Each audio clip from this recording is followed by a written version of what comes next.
Hey, good morning, Facebook, social media, Instagram Live. This is Jay Cohen with Brevard Insurance, and today I'm here with Ryan Kauffman with Smoke Rise Chimney Service, and this guy right here, his company, they help everybody around Western North Carolina Yeah, surrounding counties, Pennsylvania and surrounding counties. and they clean, prep, get everybody ready for wood burning season, heating your house, and also do some fireplace installs. And you guys have been around for a while, and you've been doing chimney sweep, chimney clean for how long? I started working for a guy that is based out of Hendersonville. He's been doing it since 1984. He was a wealth of experience. I started doing that about 6 years ago. The plan was initially to take over his business from him. Instead of going that route, we actually just decided to start our own company, and we launched our business, Smoke Rise Chimney Service, back in August. So Nice. still fairly new doing it on our own. Got about 4 months under our belt or so, things are going well. Awesome. Yeah, I see you guys out on social media all the time and getting out and about. And, I think one of the important things a lot of people don't understand, we had an influx of people moving to our area recently, and people moving from all parts of the country that may not be used to wood burning stoves or wood burning fireplaces. And, they might, a lot of houses are being flipped, or, you don't know how much wood burning has actually been occurred in a thing. And so before people actually heat their home or have a, decorative fire for the winter, they need to have somebody come out and Absolutely. Yeah. There's a lot more working parts to it than I think some people assume. It's not about just putting newspaper and kindling and firing it up and you're good to go. So if you're buying a home, definitely highly recommend getting your chimney inspected. Usually for a new real estate transaction, we'll actually run a little camera up through the chimney so we get a very close look at everything, make sure everything's in good shape. Make recommendations if it needs repairs. That's really helpful when people are in the negotiating process of buying their home. So you kind of have an idea of what you're getting into before you sign the papers and close the deal. Yeah. And so, you've got a regular wood burning fireplace or something like this, or, just a in-home, just place. And that chimney, it could have a flue lining, or what are the different types of typically masonry or rock? There's a couple different basic kinds that you'll see that meet modern codes. You'll either have a masonry chimney that's got a terracotta tile flue liner, or most newer homes now, they're actually putting in what I call a prefab fireplace. It's a firebox or something. It's a firebox, and then you've got a double or triple wall metal chimney that goes up through typically a wooden, it's called a chase, a wooden thing that surrounds it. All the way. And goes all the way up. In addition to that, wood burning, freestanding wood burning stoves or fireplace inserts are very common. So, there's several different options out there, but as far as getting an inspection, your biggest safety concerns are the condition of the flue. If it's a fireplace, the condition of the fireplace. Clearance to combustibles is a big thing. A lot of people, might not think about the fact that over time, if you've got, say, a connecting pipe that's not far enough away from a piece of wood, the heat that comes off of that pipe is eventually going to dry that combustible material out to the point where there's a possibility that it could just light on fire. Yeah, that's a good point. Yeah, a lot of our insurance companies require homes that have a freestanding wood stove that we have to do a wood burning inspection. Yeah. And that's something that people are sometimes surprised, but we have to come out or they have to do it. And that's when we have to check the distances to the wall and then make sure that it's either tile or concrete or a non-combustible material. Right. And then we also have to check the clearances. Right. What are some of the things that you see in my 20 years in this business?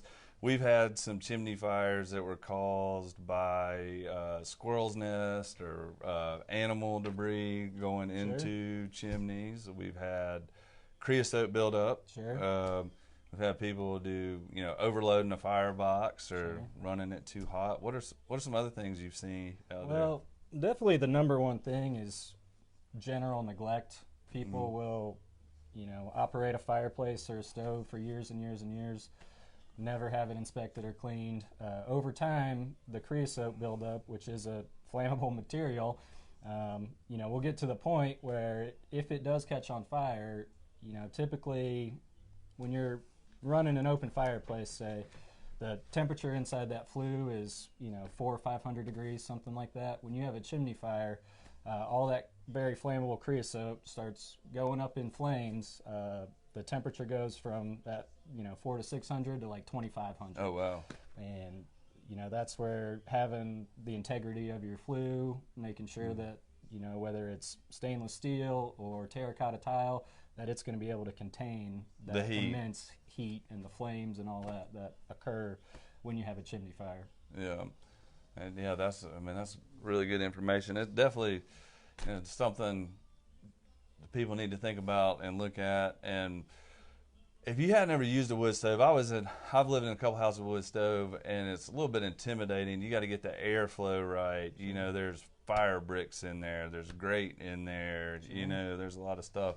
Some folks maybe have never been around one or experienced one. It's a really enjoyable way and efficient way to heat your house. What do you recommend to people that maybe never been around a wood stove?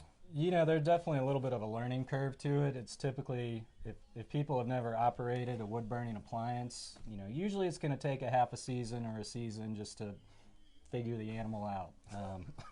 The biggest advice I can give people is, first of all, monitor the moisture content of your firewood. You definitely want to burn dry firewood. Ideal moisture content is somewhere 15 to 20%. They make little moisture meters that you can buy to read that. And the reason for that is because if you're burning wood that's still green or wet, there's a lot of water. More creosote. What causes that is there's so much water vapor in there that has to be evaporated before the wood actually is, fully combusting. And so what you end up with is a lot of smoke. Gotcha. When you're trying to burn green wood, you end up with a lot of smoke, and all creosote is condensed smoke. Got it. And so you want to try to use dry firewood, and you want to try to burn hot fires because that reduces the amount of smoke that is actually condensing in your flue. When you're burning a wood-burning stove, for example, in your house, it's ideal if you step outside and look at the top of your chimney. You want to see about 90% heat waves and maybe 10% smoke or no smoke at all. That's telling you that you're creating a virtually smoke-free environment. Your chimney's still going to get dirty, but that buildup is going to be a real dry, brushable powder, easy to clean it all out. You're having a hot, clean fire. Yeah, You're having an efficient fire. Exactly, and that's counterintuitive for some people. I think a lot of people think that a hot fire is what's going to get them into trouble, but really, you want to try to burn hot fires to reduce the amount of smoke. That's how you keep your system clean and operating smoothly. Yeah, and probably if you're burning a wood stove, probably good recommendation or rule of thumb would be to have your chimney cleaned, service annually. But if you're burning or heating your house solely with wood, how often do you recommend? There's several different factors. The moisture content of the wood is a big one because you're going to have more rapid buildup if you're not burning dry wood. I typically recommend to people that after they've burned through a cord, after it's been cleaned, it's a good idea to at least get it checked and see kind of where you're at. A cord is equivalent to about 2 pickup loads full of wood. So, for some people, that takes a long time to go through, especially people who have fires at Thanksgiving and Christmas. It might not be quote unquote necessary. It's recommended that you get it inspected every year, at least just to check if there's been any structural damage or anything. But if you're cranking through a couple cords a year, you're going to need to get it done at least annually. Okay, good deal. Well, speaking of the holidays and stuff, you probably have been busy. Is that Christmas is coming up? Santa's getting ready to come. I've been putting in a lot of prep work for Santa in the last few weeks. I bet. And I'll let you talk about that. And guys, enjoy being here today with Ron. Smoke Rise Chimney Service. Have him come out. Get your chimney inspected. Get your chimney cleaned. My grandmother used to say an ounce of prevention is worth a pound of cure. So something simple. A lot of people don't do it, but it's something smart. But maybe you tell us how you've been getting ready for Santa. And good to see you. Yeah. Take it easy. Thanks, Jay. Thanks for having us. Yep. Yeah, we've been very busy the last few weeks. Everyone wants to get their flue nice and squeaky clean for Santa to come down and deliver all the presents for the boys and girls. I think he's going to be very happy with the work that I've done here in Brevard and also in the surrounding counties. Trying to make sure he has an enjoyable Christmas Eve this year. What is that? Whoa! Speak of the man himself. Merry Christmas, everybody. Here he is, folks. Look at this guy over here. Santa. This is my main man, Good to Ryan. see ya. Ryan helps me get down the chimneys nice and smooth, just like, did you put something extra last year? Maybe a little grease, or did you lube it up at all? Yeah, and it's actually got a little floral scent to it, just so when you get down to the bottom, you're feeling squeaky clean. Good. The reindeers really appreciate that. You're welcome. Ryan, thank you. You're welcome. Have you been a good boy this year, Ryan? Where did that Jay Cohen go? Jay, I think, wanted to sit on my lap. Jay, if you want to come in here and tell me what you want for Christmas, I got a knee for you. But what? How's business been? Business has been good, and to answer your previous question, I have been minding my P's and Q's. We've had a great first fall running our own business. It's something that there is a lot of demand for. In my opinion, should be even more demand for it because a lot of people don't really think about it. It's one of those things that not everybody wants to do. You go down chimneys all the time. All the time. You know what you look like after you get out of a chimney. It's dirty work and it's hard. If you want to stay on the nice list, get your chimney cleaned. And this guy.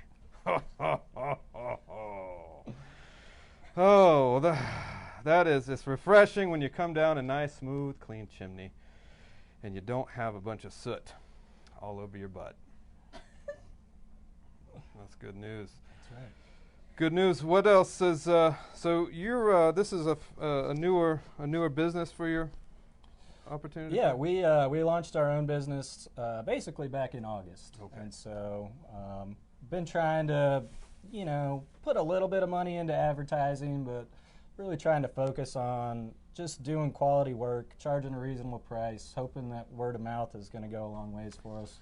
Well, especially here in Brevard. With the million views that the BIA live show gets, you're going to blow up. No pun intended with the chimney, right? But you're going to blow up. Oh, that's exciting to hear. Santa likes a good small business that's doing well, and we wish you guys the best of luck and continued growth, and all those things. So stay on the nice list. Get your chimney clean for the big guy coming through. And we definitely appreciate everything Brevard Insurance has done as far as helping us set up our business and our business auto. We actually ended up combining everything together, left the other insurance carriers that we had, so we've got it all under your hat right now. Not your hat, I know you're Santa Claus, but Brevard Insurance's hat. And it's been a super smooth transition. We really appreciate you guys. Oh, good. Well, Brevard Insurance stays on the nice list for sure. I'm not sure where Jay went. I know he wanted to tell me what he wanted for Christmas and sit on my knee here. I don't know if I'm going to. Can I kneel behind you? No, that's not allowed. You got to sit either on my lap and careful. Heavier. That's my reindeer remote. Be careful. Oh, reindeer remote.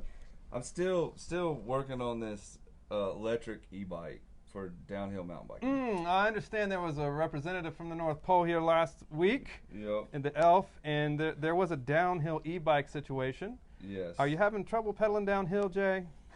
It's more the up. It's just getting it up the hill. You got to get up to get down. Getting it up the hill. Okay. Down's more fun. Okay. Yeah. All right. Yeah. I think I've been pretty good. All right. I've had some moments of naughty behavior, but. Well, Jay already know that. Yeah. I already know that. I already know that. I'm gonna try to be better next year. Maybe not this year, next. Okay. Okay. All right. Thank you, Santa. Hey, don't thank me yet. Okay. Don't thank me yet. So it looks like we've had a question from the millions of viewers that we have here. What does Santa do if a fire is burning on Christmas Eve? Don't worry. There's lots of magic that goes into coming into the homes and putting the presents under the tree. So please stay warm on Christmas Eve. Burn your fires. I'll bring the presents.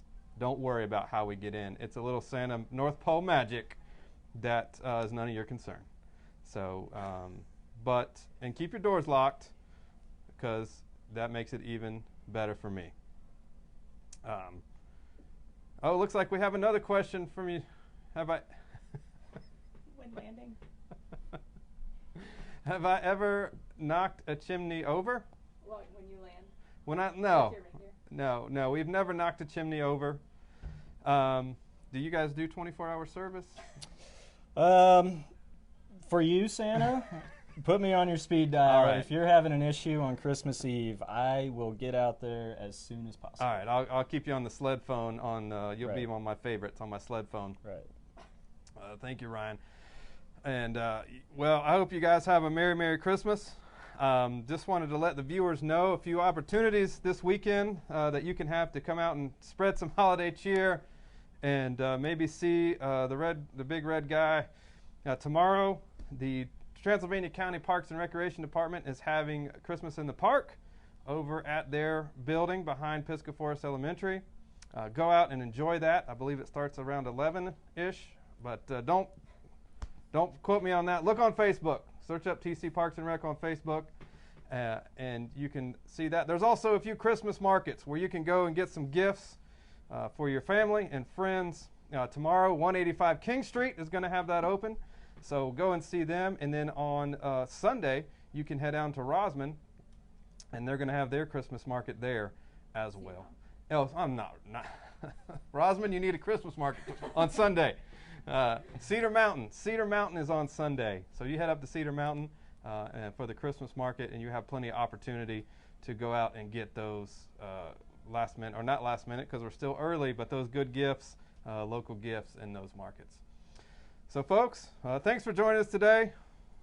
Appreciate Ryan and coming, and Lee, and you guys stay on the nice list, get your chimneys clean, and we will see you soon. Merry Christmas, everybody. Ho, ho, ho.